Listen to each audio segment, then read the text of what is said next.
வணக்கம். முருகப்பெருமானின் அருளால் இன்றினம் காணவிருப்பது திருப்புகழின் 81வது பாடல். புகரப்புங்கப் பகரக்குன்றில் புயலிறங்கி பொலிவோனும் பொருவிற்றஞ்ச சுருதிச் சங்கப் பொருளை பண்பிற் புகழ்வோனும் திகிரி செங்கட் செவியில் துன்ற அத்திகிரி செங்கை திருமாலும் திரியப் பொங்கி திரையற்று உண்டு உள் தெளிந்தற்கு ஒன்றை தரவேணும்.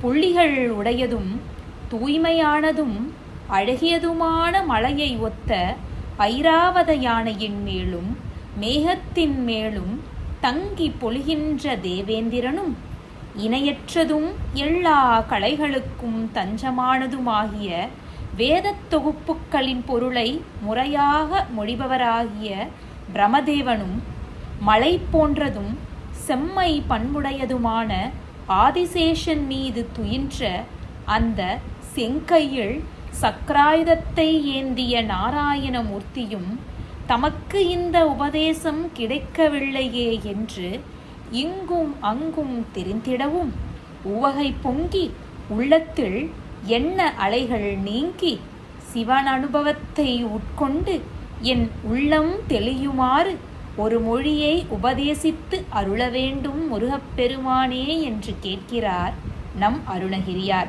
அடுத்ததாக நம் முருகப்பெருமானுடைய சிறப்பம்சங்களை அடியடியாக எடுத்து கூறுகிறார்.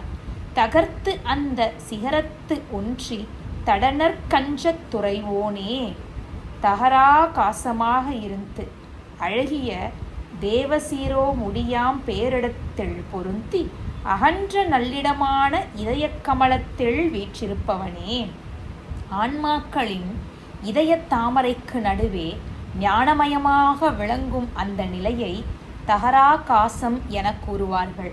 அதைத்தான் இங்கு குறிப்பிட்டுள்ளார். இப்படி அகன்ற நல்லிடமாக இருக்கும் அந்த இதயக் கமலத்தில் வீற்றிருப்பவனே எங்கள் கந்த கடவுளே, தருணக் கொங்கை குரவிக்கு இன்பத்தை அளித்து அன்புற்று அருள்வோனே, இளமையான மார்பகங்களை உடைய குரப்பெண் வள்ளிக்கு பேரின்பத்தை வழங்கி அவள் மீது அன்பு கொண்டு அருள்பவனே எங்கள் கந்தக் கடவுளே, பகர பைம்பொற் சிகரக் குன்றை படியிற் சிந்தத் தொடும்வேளா ஒளியுடைய அந்த பசும்பொற் சிகரங்களை கொண்ட கிரௌஞ்ச மலையை இந்த பூமியின் கண் பொடியுமாறு தொடுத்தருளிய வேளாயுதனே, பவளத்துங்கப் புரிசை செந்திற்பதியிற் கந்தப் பெருமாளே, பவளம் போன்று சிவந்த தூய மதில்கள் சூழ்ந்த திருச்செந்தூர் தலத்தில் எழுந்தருளிய கந்தப் பெருமாளே என்று